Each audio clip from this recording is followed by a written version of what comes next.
Yet I'm not compelled by their art style. For me to put hours into a game, I have to connect with my character. And to do that, I need to be happy with what I create in the character creator. If the body proportions are off, skin tones look wrong or unrealistic, and the humans look too sharp around the edges, that's not gonna do it for me.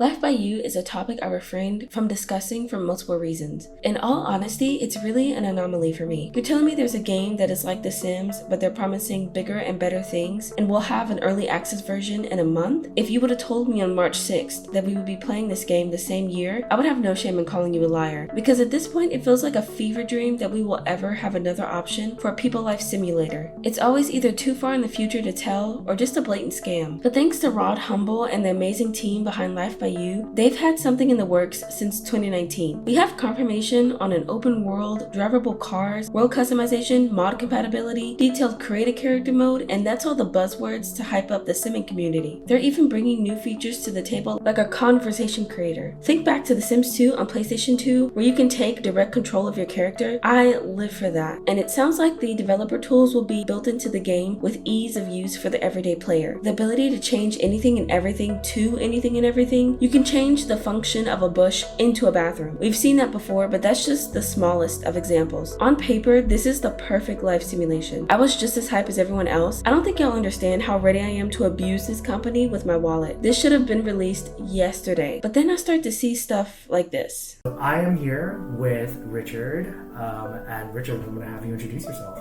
This is like a title by a major company. Why does it sound like they're in like a jail cell? Like, why is the room echoey? Why are they so far from the microphone? I feel like they should have a much better setup, a more professional layout if they're gonna be showing off this game. But I do still think they look a little bit odd. I think they look very bottom heavy. They have very long legs, but very small upper bodies. They did show how you can change the height of your character, but the height seems to pivot from the lower body. So it seems like no matter what you choose, they're always like bottom heavy. And it kind of gives them like shortish looking arms. And the customization details. Look at how low poly her chin is. Why is her chin that low poly? That looks terrible.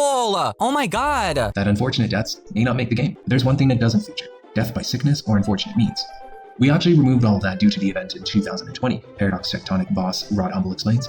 So we had the idea of sickness and death by unfortunate means, but it just didn't really sit right, and it's not that game. The game doesn't come with any violence in it. Also, I do think the hair is a little bit odd. It's just the way it's designed. It looks a little bit like wet hair. Like, don't get me wrong, the meshes are fine. I don't think it needs to be overly detailed, and it's fine looking a bit cartoony, but I just feel like it does need a lot more polish. And fast forward this and then cheat his sleep back up. Hold on, I need to go back. Did you guys... Not the clipping in with the bed. If we take inventory of the different career paths that he described, being hotel jobs, retail jobs, hairdressing, salon, finance, and white-collar jobs, then that is a lot of humans that need to be generated. And each of these humans and their colleagues are going to need a home. That's a lot of homes. And this triggers a really big concern of mine. What is the real scale of this game that's being marketed to us? And is it even possible to play the vision? Like, it just reads to me as being a tad bit unrealistic in this sense, because literally every character in the game will need an entire home to go back to. Don't get me wrong, I love this vision, but I'm very skeptical that it can be executed in a way that is being marketed to us. Y'all, I'm scared. I'm so scared. I want this game to work so bad. I just can't ignore all the warning signs. I'm not 16 anymore, so all of this is easy to read. Early access releases in September, and after that, they say they're giving themselves 12 months until the final version. This is the time right now to let them know what we see. I want to take a deep dive into all the things concerning about Life by You. Now, I'm only going to discuss a few things in this video because I know interest isn't the highest it could be. But if you guys enjoy this, let me know, because I can talk about this all day, and I have some things that need to be talked about.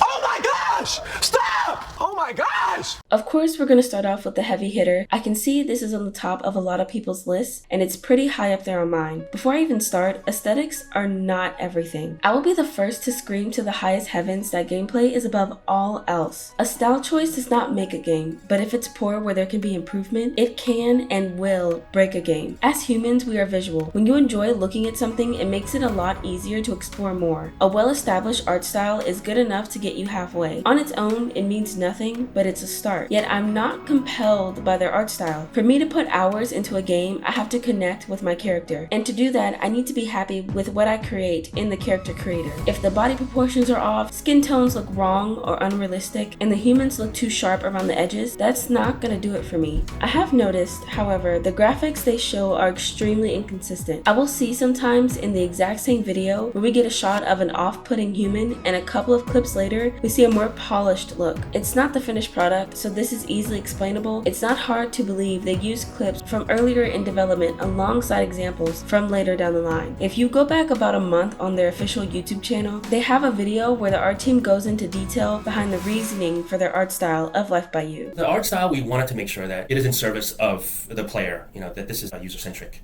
game, and the art allows the character to play out the game the way they want, create the characters that they want, create the world that they want. And it's kind of like we're giving you enough of a kind of like life sim canvas that comes with your vision as an art director, but making it flexible enough for the players to sort of put their own creativity on top of it to really make the stories, the characters, the world their own. Right? Exactly. So yeah, Couldn't have said it any better.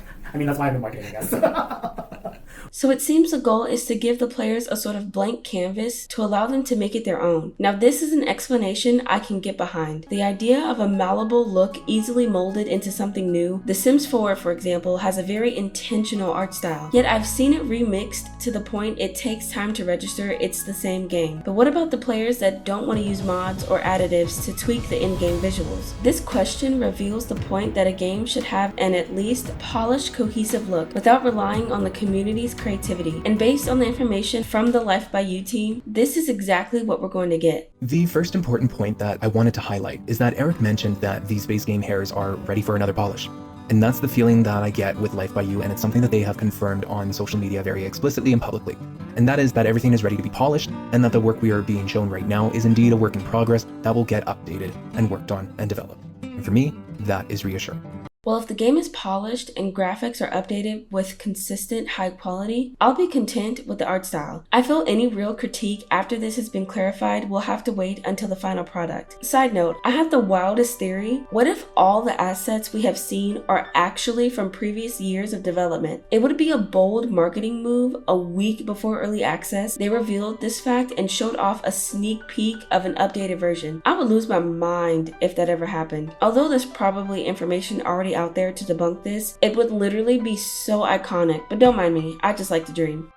Does anyone remember when The Sims 3 was in its earliest days and one of the complaints was a lot of Sims magic replacing basic animations? I have to admit, I'm scared we might see quite a bit of this in Life by You. In a lot of cases, cutting corners on animation can benefit the player. Imagine having to pick up a pile of clothing every time a Sim changes outfits or having them open and close every door they walk through. I think back to when Simmers were asking for functional light switches, and I couldn't understand the need to turn off and on every light before leaving and entering a room. Next time you play, count how many times the lights are switched and then do it again with auto lights. It makes sense to cut down on meaningless tasks. Point is, it's easy to miss details like these when they happen. Saves time in an already limited 24-hour day, and you can focus on more in-depth features. What I will notice is a cup teleporting from my human's hand to the table, or dishes appearing in the sink after a meal. I'm not the biggest fan of teleportation into a car, or any sort of required teleportation in general. These examples never fail to remind me I am playing a life simulation. This might be unique to me, but I like to be zoned in and unreminded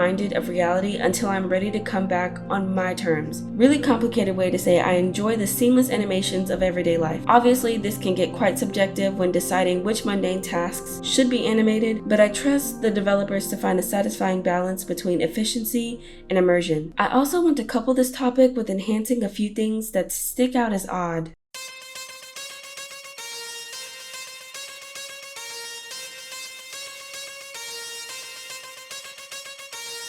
Oh my my god! I won't comment on these too much as I have no doubt these will be cleaned up before, during, or after early access. These imperfections stick out to me and it's hard to believe they don't see them as well. The only viable fix is patience on our part. It's no secret Life by You will be an ambitious project. The focus of the game is to broaden the possibilities of what we consider a life sim. Management on every facet, control over every element. The question Paradox presents to us is to or to not micromanage. The theme is choice, and it's up to the player to decide whether they want to enjoy Creator, event creator, item creator, so you can create your own items. Shop creator, object creator, mod creator, even career, quest, script, gameplay, and recipe creator, skill creator, trait creator, crafting creator, collectible creator, outfit creator, household creator, story creator, life creator. Okay, yeah, you get it. When they reveal things like every NPC will have a job and a life of their own, my patience can't last until September. But all of the good still leaves me questioning one aspect they haven't shown too much of. What about the real moments of life? The features that create memories, the gameplay that makes family play so popular, even when it comes to individual households, skills, aspirations, traits displayed through gameplay. How does autonomy work? They have put a lot of time and effort into the new and innovative features. I just hope all of their effort wasn't put towards a community management experience. If I had to choose, I would go with the core aspects of a people life simulator, but I believe expansive features like the aging system and being able to control anyone at any time will be the features that separates Life by You from its competitors. I'm not opposed to a new style of life simulation. However, I know my preference is enjoying the life of one or a couple of households. If I choose to not manage the world and play with the family, I would like for there to be plenty of gameplay opportunities in that style of play. Based on the information they've put out, specifically from Rod Humble's playthrough and the blog post on their website, I can see there has been some attention shown to the traditional elements of life simulation. Again, like I said before, I'm not against a community management experience. I would enjoy that style of play if I knew that's what we were getting into. Early access is still over a month out, so I hope this is made clear before the public finds out for themselves. I would hate to see a plummet in interest when players find out it's not the game they were expecting. It's better to know what to expect than to drop a bomb on day zero. With all that said, this is just my personal worry. I genuinely want to see this franchise succeed because their success will bring a lot of great things to the life simulation genre as a whole. I hope my thoughts were taken from a place of positivity. My goal was to analyze these issues to provide some levity, but ultimately feedback for the team. I have seen them interact with the community, and maybe this video can find them and offer another point of view. Huge thanks to the amazing team behind Life by You for everything you have shared so far. I can't wait to see you guys shine. Also, huge shout out to Sovereign Gaming. He has fueled my hybrid fixation on Life by You. Link is in the description. I got a lot of my points from looking into his videos, and he makes such great videos on Life by You. I can't get enough. If you want to see more Life by You content, please let me know. I'm extremely interested in this game and I really want to cover more, but I want to make sure you guys are interested before I move forward with that. Also, just want to mention I'm like really close to 1,000 subscribers and that's kind of crazy. You guys kind of blew up my last video. It felt like a blow up to me because it was not the usual views I get, so that's insane to me. Thank you guys, and thank you to Superior Simmer and Not Malcolm for shouting out my video. You guys did not have to do that, but you did anyway. So yeah, I'm just still giddy over that video, even though that was like 4 weeks ago. I'm trying to pace myself on making videos because I kind of want to up my content and make better quality videos than what I've made in the past. So bear with me. Hopefully I'll get the hang of things and speed up, but just count on good content when I do post. Okay, I'm gonna stop talking because it's a habit. I can talk forever and there needs to be a cutoff. I have a problem. Okay, thank you guys for watching. I'll see you next time. But thanks to Rod Humble and the amazing team about. Oh my god. Oh my god. Okay, like a conversation. Like a conversation. Oh my god. I'm gonna cry. I can read. What is going on?